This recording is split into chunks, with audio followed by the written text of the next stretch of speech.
Hello everybody, welcome to the Bad Bookers Wrestling Podcast. My name is Jack and we're going to review NXT, which it was a fantastic show tonight. They have made a lot of progression on storylines.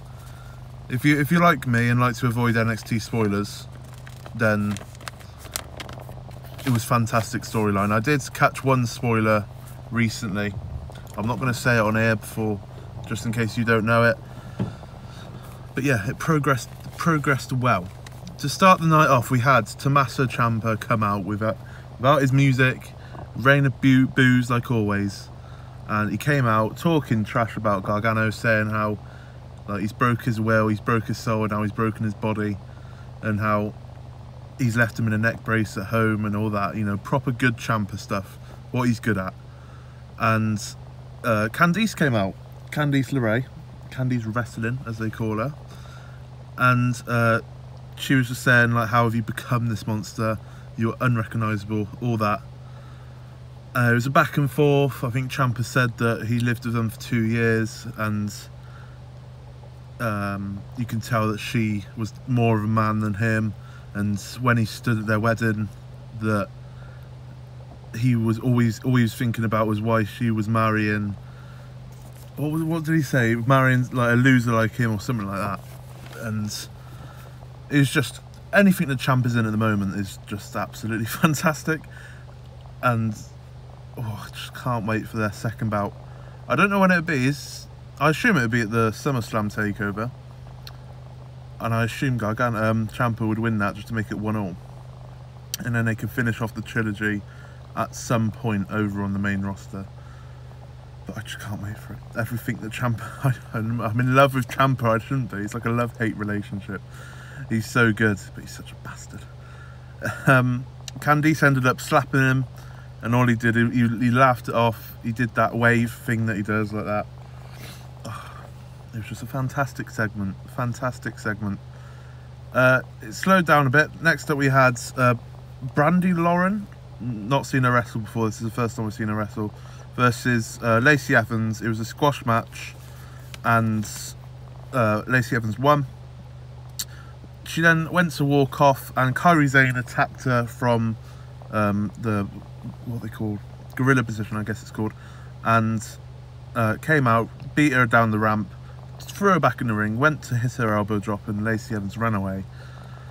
So this is really interesting because I think everyone thought that Kairi Sane would be next for the NXT title, for NXT Women's title shot. But she's going in this feud with Lacey Evans, so they're going to keep on doing this until they have a fight. They didn't advertise it this week for next week, so in the coming weeks I assume they're going to have a match again. And we'll have to see what happens, because next up we had Dakota Kai interview. Obviously we've had all the stuff with Dakota Kai and Shayna Baszler. She had another like interview, kind of press conference thing outside the arena, and it got interrupted by the one and only Nikki Cross. Everyone loves Nikki Cross, Scottish babe that she is. And I think she was like, oh, I want to ask you a question, in a creepy mental case voice that she does.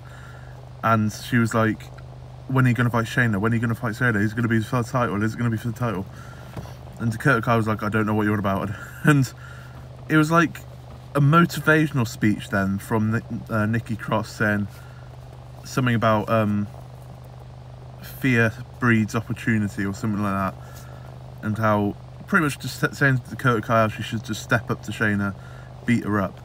And it's really interesting how they've incorporated Nikki Cross into this, I guess, feud, you could say. It's not really a feud because they haven't really done much. It's just Shayna Baszler scaring the living daylights out of Dakota Kai. But it's really interesting that they've added Nikki Cross into this. And I don't know which way they're going to turn, because I've been saying for weeks that I still reckon that Dakota Kai and Shayna are going to team up in some way. Not team up in the sense of our best buddies, team up in the sense of Shayna is going to make Dakota Kai do her dirty work, pretty much. And I assume we're going to have like a Dakota Nikki Cross fight at some point, and maybe you could have that for a #1 contendership for Shayna's title. I would love to see Nikki Cross get an opportunity.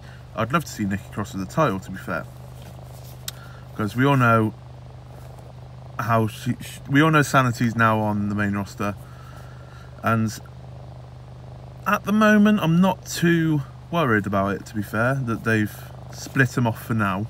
I assume they're going to do something when Nikki Cross gets moved up to the main roster, but I'm not too worried as of yet, because just the 2 weeks that Nikki Cross has been involved in this, it's been good. It's been excellent. What do we have next? We had a match that, if I'm honest, could headline any NXT pay-per-view, if not a main roster pay-per-view in the years to come. We had a match between Ricochet and Velveteen Dream. It was a really good match. It didn't last long. It was a really good match. And out of nowhere, Lars Sullivan came out and just battered the living hell out of both men. But since that point, it was the back and forth. It's a Ricochet Velveteen Dream match. It was everything you'd think it would be. Fantastic back and forth, fantastic synchronization between the two. The chemistry was wonderful. It was brilliant.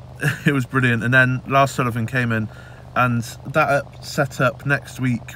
Later on in the night, we had Ricochet and Dream go to Regal's office, and they kind of like crossed paths outside the office and said, "What are you doing here?" Like, and I think Dream said, "Oh, I want Lars Sullivan." Oh no, Ricochet said, "I'm coming here because I want Lars Sullivan," and Dream's like, "We have something in common then." And then Ricochet opened the door, let Dream go in. They both went in, and it set up next week a handicap match between Ricochet and Dream versus Lars Sullivan. And I assume this will turn into some sort of triple threat over the coming weeks to see the #1 contender for Aleister Black's NXT title. Now, this is the spoiler that I've seen. Like I said, I'm not going to say what it is. I mentioned it on the podcast next week. I didn't last week even. I didn't say then what it is. I'm not going to start sprouting spoilers out, because that's not me. So, if there is a triple threat, we'll know who the winner is, or I'll know who the winner is. If you don't know the spoilers, like I said before, I don't usually go out my way for spoilers, but this one intrigued me just because the amount of talent at the moment on the NXT roster. And yeah, I'm not going to spoil it. I'm not going to give away who it might be, but we'll have to wait and see if it is a triple threat coming up in a few weeks. Obviously, it's the handicap next week, so we have to see what happens there. But I wouldn't mind seeing more Ricochet Dream, to be fair. Next up, we had just a filler match. It's a bit harsh, but it's a filler match. We had Raul Mendoza and Keanu Reeves. I can't say his name. Keanu Reeves. Reeves won, anyway. And, yeah, I still don't really get him, Reeves. I mean, I never saw him wrestle before he had his absence. I don't know if he's injured. He's just weird. Like, I don't really like him. I guess he's a heel, so he's not supposed to be liked, but it's not like I don't like him because he's a heel. It's just that I don't like him because I don't really get him, if you get what I mean. But next up, we had the main event between Undisputed Era, Pete Dunne versus Pete Dunne and Birch and Lorcan, and this match was incredible. It was a great, fast-flowing match. Nothing really stunted the pace of the match. Everyone flowed well. This is another match where it's probably a pay-per-view match. Even though it's a 6-man tag, it's probably a pay-per-view match because it was that good. I put out on Twitter that this match was amazing, but could you imagine if it was Undisputed Era versus British Strong Style? It'd be even better. I did, in the same tweet, say that fair play to Birch and Lorcan because they put an absolute shift in this match. They looked like stars, if I'm honest, in this match. Like I said, I don't know much about them. I'm not going to say that I'm their biggest fan from before. I don't know much about Birch and Lorcan, but after that showing, I wouldn't mind them going for the tag titles at some point. I know you've got the likes of War Raiders, War Machine, and Heavy Machinery, and all the other tag teams, but after that performance, I would love to see Roderick and Kyle O'Reilly versus Birch and Lorcan for the tag titles. I probably wouldn't put it on them, but I wouldn't be shocked if they had a great match.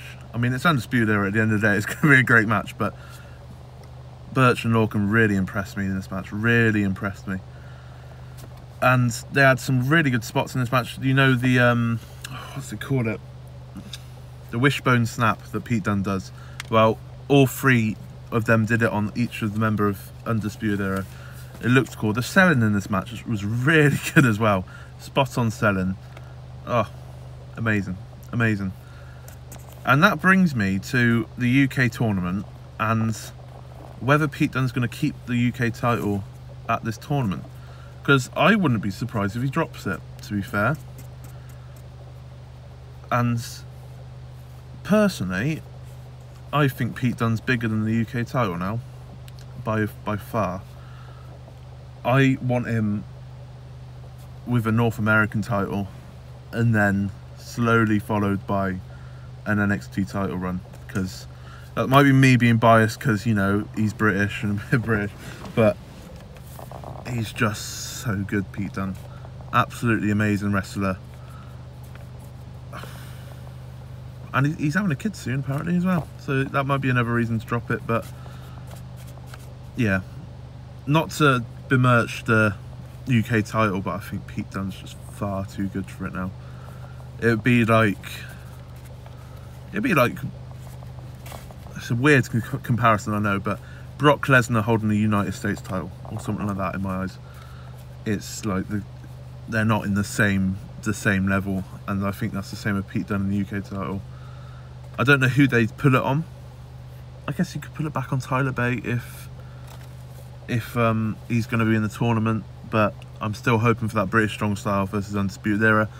So I think they named 8 of the competitors, and out the 8, I don't think you'd have any one of them win the UK title. I know Jack Gallagher's in there, and Joseph Connors, El Ligero's in there. Who else? Can't remember who else now. It's really bad of me. I remember those 3 names. I can't remember anyone else. Good. Oh, Keith, Kevin, Calvin. I forget his name every time. Williams. Is it Kevin? It's not Kevin Williams. What's his name? What is his name? I look it up, I'm like, that's his name. And then I forget it straight away. It starts with a K, doesn't it? I want to say it starts with a K.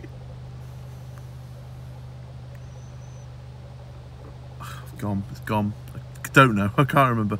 But he was at 205 Live Tuesday. I can't remember his name. That's going to be really annoying. But talking about 205 Live, yesterday, if you haven't seen my vlog from Tuesday SmackDown Live, I was there in attendance. I vlogged the day. It was a fantastic day. And if you haven't seen that, it's the previous video that was posted on the channel. So go give that a watch. I'll be really appreciative of that. But yeah, NXT, spot on, mate. Good progressional storylines. Like I said, with the Ricochet, Lars Sullivan and Velveteen Dream stuff, there is a spoiler out there, but if you don't want to go to see the spoiler, don't search it. Like I said, I don't usually go and search for NXT spoilers, but this one really, basically I think someone clickbaited it, and I was like, oh, click on that.